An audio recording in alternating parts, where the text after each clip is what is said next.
एक शहर में बहुत ही कंजूस पति पत्नी रहते थे। कंजूस इतने कि हर रात खाने के वक्त किसी न किसी दोस्त या रिश्तेदार के घर पहुंच जाते। औपचारिकता दिखाते हुए पूछे जाने पर कि क्या वह दोनों भोजन करेंगे तो झट से उनके साथ खाने पर बैठ जाते।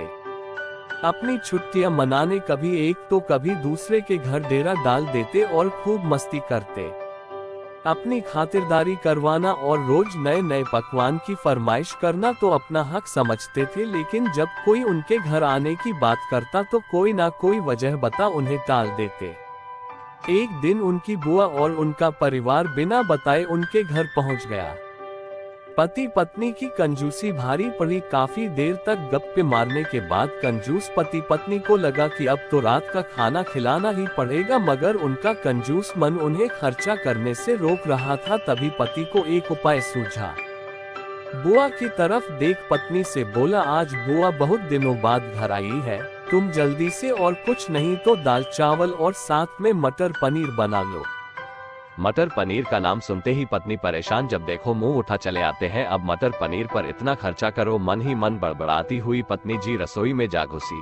पीछे पीछे पति महोदय भी पहुंच गए और अपनी योजना सुनाने लगे। पति पत्नी की कंजूसी भारी पड़ी। देखो, तुम सिर्फ दाल चावल बना लो, लेकिन इन्हें ऐसा लगना चाहिए जैसे हम इन्हें मटर पनीर खिलाना चाहते हैं। पत्नी की समझ में नहीं आया तो पूछा, ये कैसे होगा कि हम परोसे तो दाल चावल पर उन्हें लगे कि हम उन्हें मटर पनीर खिलाना चाहते हैं। तो पति ने अपनी योजना बताई, ऐसा करना कि रसोई में जाकर दाल चावल बना लो, जब तैयार हो जाए तो मुझे आवाज लगाना कि खाना तैयार है, आप टेबल पर प्लेटें लगा लो। पत्नी ध्यान से सारी बातें सुनती रही और आगे की योजना सुनने को बेताब होने लगी। तब पति ने अपनी असली योजना बताई, जब मैं प्लेट लगा चुका रहूंगा तो तुम एक खाली कढ़ाई किचन के फर्श पर गिरा देना। तब मैं पूछूंगा कि क्या गिरा तो तुम जवाब देना, मटर पनीर की कढ़ाई गिर गई। अब मटर पनीर बचा नहीं तो दाल चावल ही खाना पड़ेगा। योजना अनुसार पत्नी दाल चावल बनाने लग गई और कुछ देर बाद पति को आवाज लगाई, खाना बन गया है, आप टेबल पर प्लेटें लगा दो। पति उठा और अलमारी से प्लेट लेकर टेबल पर लगाने लगा। पति पत्नी की कंजूसी भारी पड़ी। तभी धड़ाम से कुछ बर्तन गिरने की आवाज आई। पति ने पूछा, क्या गिरा दिया? तो पत्नी की तरफ से कोई जवाब न मिलने पर रसोई में भागा गया। रसोई में दाल का पतीला जमीन पर गिरा पड़ा था। दोनों पति पत्नी को मानो सांप सूंघ गया हो। जब दाल ही गिर गई तो मटर पनीर का बहाना भी फेल हो गया। बड़े ही दुखी मन से उनको बाजार से दाल और मटर पनीर मंगाना पड़ा और बुआ और उनके परिवार को परोसना पड़ा।